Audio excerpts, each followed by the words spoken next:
নমস্কাৰ, এটা গুৰুত্বপূৰ্ণ খবৰ লৈ আহিছো। কাৰ্বি আংলঙৰ ভূমিত অখিল গগৈ গৰ্জন, হিমন্ত বিশ্ব শৰ্মাৰ পুলিচে গুলিয়ালে, মই বুকু পাতি থিয় হ'ম। অখিল গগৈৰ অপেন চেলেঞ্জ এয়া হিমন্ত বিশ্ব শৰ্মালৈ। নৰেন্দ্ৰ মোদী আৰু হিমন্ত বিশ্ব শৰ্মাৰ দালাল হৈছে তুলিৰাম ৰংহং। তুলিৰামে টকা খাই, কাৰ্বি মানুহবোৰে গাড়ী মটৰৰ ধূলি খায়, এয়া এনেধৰণে মন্তব্য কৰিছে অখিল গগৈ। আৰু তুলিৰাম ৰংহাঙৰ বিৰুদ্ধে আন্দোলনৰ ঘোষণা বিধায়ক অখিল গগৈ। হিন্দু মুছলমান কাকুকে কাৰ্বি আংলঙত মাটি দখল কৰি থাকিবলৈ দিয়া নহ'ব, এনেধৰণে এতিয়া মন্তব্য কৰিছে, হুংকাৰ দিছে অখিল গগৈয়ে। 2024 নিৰ্বাচনত হিমন্ত বিশ্ব শৰ্মাক গাড়ীয়ে চকীয়ে বান্ধি ব্ৰহ্মপুত্ৰত পেলাই দিয়া হ'ব, এই মন্তব্য অখিল গগৈ। লগতে কাৰ্বি আংলঙৰ পৰা তুলিৰাম ৰংহাঙকো পাহাৰৰ পৰা দলিয়াই দিয়া হ'ব। আৰু APHLCৰ প্ৰতিষ্ঠা দিৱসত এনেদৰে উদ্যত্ত ভাষণ দিয়া দেখা গ'ল শিৱসাগৰৰ বিধায়ক অখিল গগৈক। আৰু কাৰ্বি ভূমিত উপস্থিত হৈ অখিল গগৈ গৰ্জনীয়া, হিমন্ত বিশ্ব শৰ্মাৰ পুলিচে গুলিয়ালে, মই বুকু পাতি থিয় হ'ম, এনেধৰণে এতিয়া অখিল গগৈয়ে অপেন চেলেঞ্জ দিছে মুখ্যমন্ত্ৰী হিমন্ত বিশ্ব শৰ্মাক। তেওঁ কৈছে যে হিমন্ত বিশ্ব শৰ্মাৰ পুলিচে যদি মোক গুলিয়াই তেনেহ'লে মই বুকু পাতি থিয় হ'ম, এনেধৰণে এতিয়া বিধায়ক অখিল গগৈয়ে অপেন চেলেঞ্জ দিছে হিমন্ত বিশ্ব শৰ্মাক। লগতে তেওঁ কৈছে যে নৰেন্দ্ৰ মোদী আৰু হিমন্ত বিশ্ব শৰ্মাৰ দালাল হৈছে তুলিৰাম ৰংহাং, আৰু তুলিৰামে টকা খায়, কাৰ্বি মানুহবোৰে গাড়ী মটৰৰ ধূলি খায়। এতিয়া এনেধৰণেৰে অখিল গগৈয়ে মন্তব্য কৰা দেখা গৈছে। কাৰ্বি ভূমিত উপস্থিত হৈ অখিল গগৈয়ে এনেধৰণে উদ্যত্ত ভাষণ দিছে। তুলিৰাম ৰংহাঙৰ বিৰুদ্ধে আন্দোলনৰ ঘোষণা অখিল গগৈৰ। আৰু হিন্দু মুছলমান কাকুকে কাৰ্বি আংলঙৰ মাটি দখল কৰিবলৈ দিয়া নহ'ব, এনেধৰণে যে মন্তব্য কৰিছে অখিল গগৈ। আৰু 2024 নিৰ্বাচনত হিমন্ত বিশ্ব শৰ্মাক গাড়ীয়ে চকীয়ে বান্ধি ব্ৰহ্মপুত্ৰত দলিয়াই দিয়া হ'ব, এনেধৰণৰ মন্তব্য কৰিছে অখিল গগৈ। লগতে তেওঁ কৈছে যে কাৰ্বি আংলঙৰ পৰা তুলিৰাম ৰংহঙকো পাহাৰৰ পৰা দলিয়াই দিয়া হ'ব। আৰু APHLCৰ প্ৰতিষ্ঠা দিৱসত উপস্থিত হৈ এনেধৰণে উদ্যত্ত ভাষণ দিয়া দেখা গ'ল অখিল গগৈক। আৰু অখিল গগৈৰ মন্তব্য ভাষণ এই মুহূৰ্তত আমাৰ হাতত আছে, শুনোৱাৰ আপোনালোকক চেষ্টা কৰিম। ডিমাচা মানুহে তাৰ ভাগ নাপায়, হয়নে নহয়?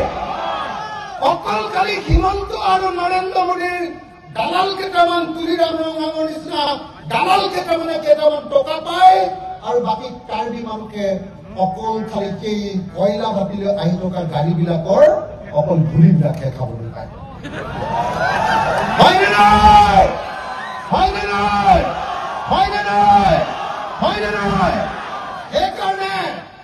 সেইকাৰণে APHLCয়ে যি অট'নমাছ ষ্টেটৰ আন্দোলন আৰম্ভ কৰিছে, এই অট'নমাছ ষ্টেটৰ আন্দোলনটোক আপোনালোকে শক্তিশালী কৰিব লাগিব। APHLCয়ে ইলেকশ্যনত জিকক বা হাৰক আন্দোলনটো বেছিকে আগবঢ়াই লৈ যাব লাগিব। আৰু মই আপোনালোকক কথা দিছো, আপোনালোকে যেতিয়া গুৱাহাটীলৈ যাব, গোটেই কাৰ্বি আংলঙৰ মানুহে আন্দোলন কৰিবলৈ, দিছপুৰ ঘেৰাও কৰিবলৈ, তেতিয়া আপোনালোকৰ লগত অসমীয়া মানুহৰ প্ৰতিনিধি হিচাপে ময়ো আপোনালোকৰ লগত থাকিম। আপোনালোকক যদি হিমন্তৰ পুলিচে গুলিয়াই, তেতিয়াহ'লে ময়ো বুকু পাতি থিয় হ'ম।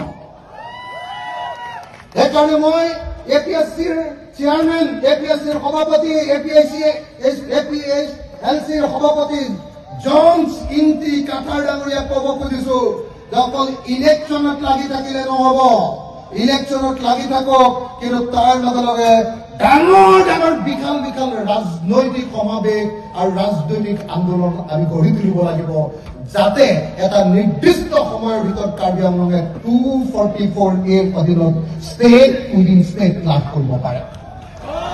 লাগে নে নালাগে? 244A লাগে নে নালাগে?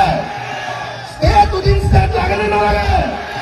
যদি লাগে, তেতিয়াহ'লে সকলো কাৰ্বি আংলঙত থকা সকলো জাতিৰ মানুহ একলগ হ'ব লাগিব।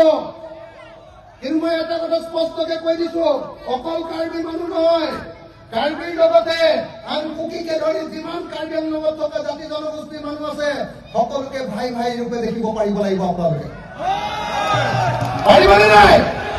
পাৰিবনে নাই? কিন্তু একেটা সময়তে কিন্তু মই এটা কথা কওঁ যে ইয়াত থকা অসমৰ ইণ্ডিজিনিয়াছ মানুহবিলাকক আপোনালোকে সকলোৱে মৰম কৰক, আদিবাসী মানুহবিলাকক সকলোৱে মৰম কৰক, কিন্তু বিজেপিৰ স্পন্সৰশ্বিপত বাংলাদেশৰ পৰা আহে, হয়নে নহয়? বেংগলৰ পৰা আহি কাৰ্বি আংলঙত যিবিলাকে মাটি দখল কৰিছে, হিন্দুৱে হওক বা মুছলমানেই হওক, কাকো কাৰ্বি আংলঙত কেতিয়াও এনেকৈ মাটি দখল কৰিবলৈ দিব নোৱাৰে। হয়নে নহয়? কাৰ্বি আংলঙৰ মাটি কাৰ্বি আংলঙত থকা মানুহৰ কাৰণে, হয়নে নহয়? কিন্তু কাৰ্বি আংলঙৰ মাটি বাংলাদেশৰ পৰা অহা আৰু পশ্চিমবংগৰ পৰা অহা হিন্দু মুছলমান মানুহৰ কাৰণে নহয়। হয়নে নহয়? গতিকে আপোনালোকৰ সেই আপোনালোকৰ মাটি দখল কৰি ইয়াত কিবা বাহিনী বনাইছে নহয়। কি বাহিনী? কি বংগ সেনা? আরে কাৰ্বি আংলঙত কাৰ্বি সেনা নাথাকি বংগ সেনা ওলাইছে ইয়াতে। ইয়াত কাৰ্বি সেনা নাথাকি বংগ সেনা ওলাইছে ইয়াতে। তো আপোনালোকে সকলোৱে সাৱধান হওক যে কোনো বংগ সেনা সংঘ সেনা কাৰ্বি আংলঙত থাকিব নোৱাৰিব। কাৰ্বি আংলঙত থাকিব কাৰ্বি সেনা, হয়নে নহয়? কাৰ্বি আংলঙত থাকিব ইণ্ডিজেনিয়াছ সেনা, হয়নে নহয়? ভূমিপুত্ৰৰ সেনা। ইয়াত কাৰ্বি মানুহ আৰু অসমৰ পুৰণি খিলঞ্জীয়া মানুহৰ অধিকাৰ থাকিব। ইয়াত কেতিয়াও বিদেশৰ পৰা অহা মানুহৰ অধিকাৰ থাকিব নোৱাৰে, হয়নে নহয়? শ্ৰদ্ধেয় ৰাইজ, মই 26 অক্টোবৰ তাৰিখৰ পৰা ঘৰলৈ যোৱা নাই। অকল চাৰিওফালে অসমৰ চাৰিওফালে ঘূৰি আছো, ঘূৰি মিটিং কৰি আছো। আৰু মিটিং কৰি ৰাইজক এটাই কথা কৈছো যে 2026 চনত হিমন্ত বিশ্ব শৰ্মাক গাদিয়ে চাদিয়ে বান্ধি লৈ, চকীয়ে টুকিয়ে বান্ধি লৈ ব্ৰহ্মপুত্ৰত দলিয়াই দিব লাগিব। লাগিবনে নাই? লাগিবনে নাই? লাগিবনে নাই? আৰু লগতে যেতিয়া হিমন্ত বিশ্ব শৰ্মাক দলিওৱা হ'ব, তাৰ লগত আৰু এখন সৰু চকী আৰু এটা মানুহক বান্ধি লোৱা হ'ব। কোন বাৰু?